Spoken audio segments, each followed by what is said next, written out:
Live news, खबर तो पक्की है। नमस्कार साथियों, जय हिंद। सबसे पहले आपको हम बताते चले कि सप्लीमेंट्री रिजल्ट की मांग को लेकर जिस प्रकार की बातें हो रही है और उसको लेकर लगातार फोन और मैसेज आ रहे हैं कि क्या सेकेंड फेज की बहाली में जो शिक्षा विभाग से सूची भेजी गई थी 14,700 पदों पर और उसको मटियामेट कर दिया गया। उस सारे मामलों का आपको पता है कि उस सारे मामलों की तहकीकात करते हुए सरकार ने एक आदेश जारी किया और शिक्षा विभाग की तरफ से नोटिस जारी करते हुए कि सप्लीमेंट्री रिजल्ट अब नहीं आएगा और उस चीज को यानी उस सीटों को बचाकर तीसरे फेज की बहाली में जोड़ने की बात कही जा रही है और कही गई कि आदि आदि चीजें होंगी। तो अब सब मामलों को लेकर रविवार को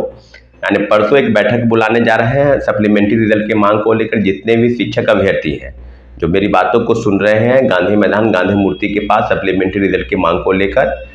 कोर्ट केस फाइलिंग को लेकर यानी कोर्ट केस में जो डॉक्यूमेंट है उसकी फाइलिंग को लेकर के बैठक बुलाई गई है। ये बैठक अंतिम होगी और निश्चित रूप से मंडे को फाइल हो जाएगा। तो जितने भी साथी अभ्यर्थी हैं सुन रहे हैं मेरी बातों को, जिनका 1 नंबर 2 नंबर या टाई ब्रेकर है या उनका कई 4 नंबर 5 नंबर 10 नंबर तक जो छूट गया है जिनका या जिनका एज समाप्त हो गया है, वो सारी मांगों को लेकर गांधी मैदान गांधी मूर्ति में बैठक में शामिल होंगे साथियों। अभी सीधे सीधे जो तौर पर जो सामने आ रही है बातें कि क्या सेकेंड थर्ड फेज की बहाली पर जो बातें थी, जिस प्रकार का भंडाफोड़ हुआ और जो भ्रष्टाचार के आरोप जो लगे, जो शिक्षा विभाग और बीपीएससी के काले कारनामों का जो खेल प्रतिदिन उजागर हो रहा है। आपको बताते चले कि जो माननीय उच्च न्यायालय के फैसला था कि छठे चरण की बहाली को लेकर आप सबको पता है कि माननीय उच्च न्यायालय ने स्पष्ट तौर पर कहा है कि लगभग 1,20,000 अभ्यर्थियों के डॉक्यूमेंट का वेरिफिकेशन दोबारा हो, क्योंकि उसमें फर्जीवाड़े के आरोप लगे हैं और फर्जीवाड़े के जांच को लेकर इसके पहले भी छठे चरण में लगभग 70,000 लोगों का डॉक्यूमेंट का वेरिफिकेशन करना था। जो शिक्षा विभाग ने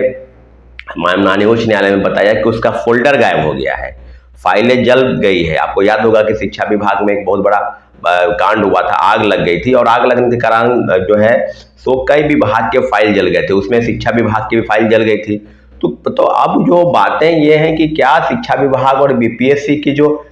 दोनों फेज TRE 1 से लेकर TRE 2 तक जो रिक्रूटमेंट हुई और जिसमें कई फर्जीवाड़े तरीके के हम लोगों के द्वारा यह मान के चला जा रहा था कि बिल्कुल कई धांधली हुई है, जिलों से धांधली हो रही है, फर्जी प्रमाण पत्र के आधार पर लोग बहाल हो गए हैं। तो सारी चीज़ें बिल्कुल आपको पता है कि कई सीटेट अपेयरिंग STT अपेयरिंग की मांग थी, उसकी बात भी TRE 1 में सब लोग बैठे, सीटेट अपेयरिंग बैठे, STT अपेयरिंग बैठे, नियोजित शिक्षक बैठे, फ्रेश कैंडिडेट बैठे और बात को लेकर जिस तरह की चीज़ें आगे आई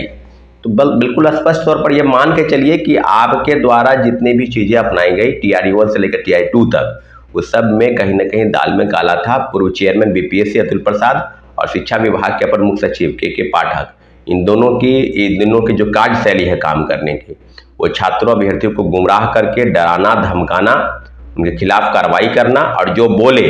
उसके लिए एक अलग से रणनीति बनाकर रखते हैं वो लोग। शिक्षक नेता बोले तो उनका वेतन रोकना, उनको निलंबन का आदेश देना, उनके बातों को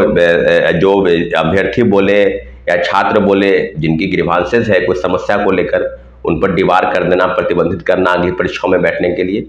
तो गवर्नमेंट की पॉलिसी आप पता नहीं क्या है, लेकिन अभी जिस प्रकार की बातें हैं और लगातार आप ये देख रहे हैं कि आम चुनाव में तमाम राजनीतिक दल उतर चुके हैं, सब जगहों से अनाउंसमेंट हो रहे हैं, चुनाव प्रचार हो रहा है। प्रधानमंत्री जी भी कल आए थे बिहार के दौरे पर, फिर एक दिन के बाद फिर आने वाले हैं। तो अभी तो मेन जो मुद्दा है वो रोजगार का मुद्दा नहीं रहा है क्या? आप समझ सकते हैं कि बिहार में, इस प्रदेश में जो पेपर लीक, धांधली, भ्रष्टाचार और तमाम एजेंसी जहां पर परीक्षाएं होती है, प्रतियोगिता परीक्षा, वहाँ पेपर लीक हो जाना, प्रोटेस्ट करना, लाठीचार्ज होना, ये सब आम बात हो गई है इस प्रदेश में, क्योंकि कोई एजेंसी बाकी नहीं है जहां से पेपर लीक नहीं हुआ है। तो रोजगार के मुद्दे पर अगर आपके मन में सवाल है तो जाति और धर्म से इतर हटिए और चीज़ों को समझिए कि अगर आपको वोट देने के लिए कोई राजनीतिक दल, चाहे वो NDA की हो, चाहे महागठबंधन की हो या किसी भी प्रकार से किसी भी दल के हो, वो लीडर क्या आपके लिए, छात्र युवाओं के लिए रोजगार के नाम पर इस तरह की चीज़ें वो कर पाए हैं, आपके साथ खड़े हैं, तो आप इसको पूरा मिलान कर लीजिए और वोट देने जाइए। तो निश्चित रूप से आप दिमाग को एकदम अस्थिर कर लीजिए कि हमको क्या करना है, वोट देने जाना है और नोटा पर बटन दबाना है। ये इस बात को आप इंगित कर ले क्योंकि आने वाले समय में छात्र युवाओं और अभ्यर्थियों के लिए बहुत बड़ा जो विडंबना ये है कि नौकरी के नाम पर जो छलावा हुआ और जो इस प्रदेश की सरकार ने किया, डोमिसाइल नीति, सबसे बड़ा मुद्दा जो है वो डोमिसाइल नीति है। तो डोमिसाइल नीति क्या पुनः लागू नहीं होनी चाहिए? क्या जो एनडीए के तमाम बड़े नेता जो उस समय महागठबंधन की सरकार द्वारा लागू किया गया था उसका विरोध खुलकर नहीं करते थे, परंतु करते थे। खुलकर इसलिए नहीं करते थे क्योंकि उनको पता था कि और राज्यों में, खासकर उत्तर प्रदेश, झारखंड, मध्य प्रदेश, राजस्थान आदि राज्यों में, कई राज्यों में उनकी सरकार है, तो वहाँ के अभ्यर्थियों को कहीं ना कहीं नुकसानदेह होगा, उनके वोट बैंक की राजनीति पर असर पड़ेगा। तो कई चीज़ों को साधने का प्रयास कर रहे थे, लेकिन इतना जरूर है कि डोमिसाइल नीति को पुनः लागू करना पड़ेगा और हम लोग की मांग सप्लीमेंट्री रिजल्ट और सीटेट जो 10 वर्ष की छूट की मांग को लेकर